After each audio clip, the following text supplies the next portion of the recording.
हम अगले जन्म में भले ही जानवर बन जाएं पर इस तरह की मतलब औरत नहीं बने। हमने भी सोचा कि इतने बुरे बुरे अत्याचार हुए मेरे साथ तो हम क्यों मर जाएं। जिन्होंने मेरे साथ अत्याचार करा हम क्यों उन्हें बता दें कि अगर किसी के साथ तुम ऐसा करोगे तो तुम्हें भी जवाब मिलेगा।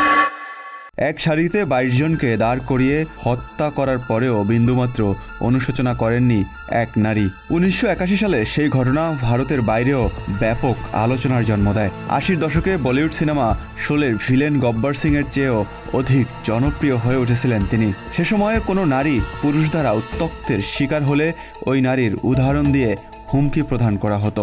ভারতের উত্তরপ্রদেশের কানপুরের বেহমাই গ্রামে হওয়া ওই হত্যাকাণ্ড এতটাই আলোড়ন তুলেছিল যে ওই ঘটনার পর ভারতের বিভিন্ন অঞ্চলের শিশুদের মুখে মুখে ছড়িয়ে পড়ে দস্যুরানী বা ব্যান্ডিট কুইন ফুলন দেবীর নাম।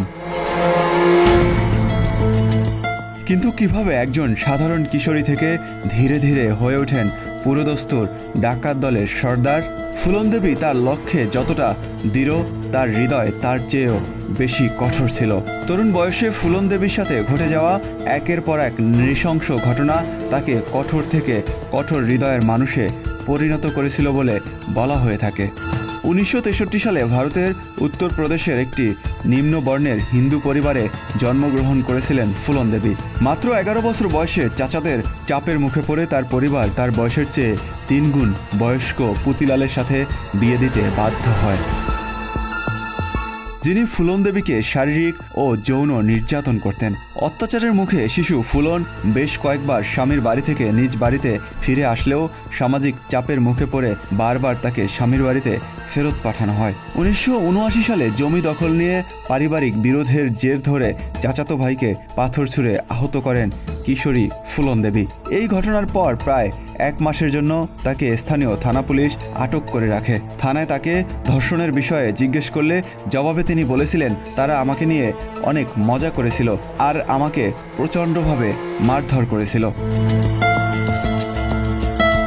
ওই বছরের জুলাই মাসে ফুলন দেবীকে তার বাবার বাড়ি থেকে অপহরণ করে বাবু গুর্জর নামের এক ডাকাতের দল। মালা সেনকে দেওয়া ফুলন দেবীর ভাষ্য অনুযায়ী বাবু গুর্জর তাকে টানা 3 দিন করে, কিন্তু ওই দলেরই আরেক ডাকাত বিক্রম মাল্লারের ভালো লেগে যায় ফুলন দেবীকে।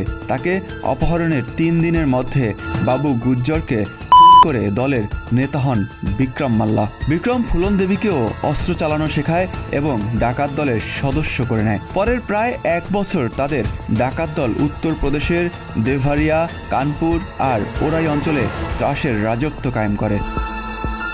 তবে সেসব এলাকার নিম্ন বর্ণের ও দরিদ্র হিন্দুদের মধ্যে ব্যাপক জনপ্রিয়তা পান ফুলন দেবী। সেখানকার মানুষের মধ্যে তিনি পরিচিত ছিলেন দস্যু সুন্দরী হিসেবে। তবে তাদের এই দৌরাত্ম্য থেমে যায় তাদের এই দলের উচ্চ বর্ণের ডাকাত সদস্য শ্রীরাম জেল থেকে মুক্তি পাওয়ায়। কারণ জেল থেকে ছাড়া পেয়ে বিক্রম মাল্লারকে হত্যা করে শ্রীরাম ফুলন দেবীকে নিয়ে যান কানপুরের কাছে বেহমাই নামক একটি গ্রামে। বেহমাই গ্রামে প্রায় 3 সপ্তাহ ধরে ফুলন দেবীকে করে শ্রীরাম সহ আরও অনেকে।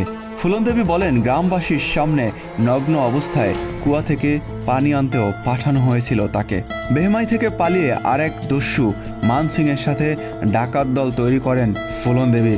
এরপর আবার প্রতিশোধের নেশায় 1981 সালের 14 ফেব্রুয়ারি দল নিয়ে বেহমাই গ্রামে ফিরে যান ফুলন দেবী।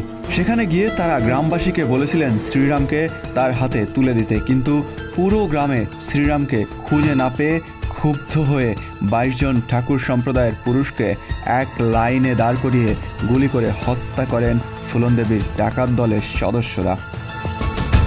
তবে আত্মসমর্পণের সময় ফুলন দেবী দাবি করেন যে ওই হত্যাকাণ্ডের সময় তিনি ঘটনাস্থলে ছিলেন না। তবে অধিকাংশ বর্ণনাতেই পাওয়া যায় যে বেহমাই হত্যাকাণ্ডে ফুলন দেবীর প্রত্যক্ষ মদত ছিল।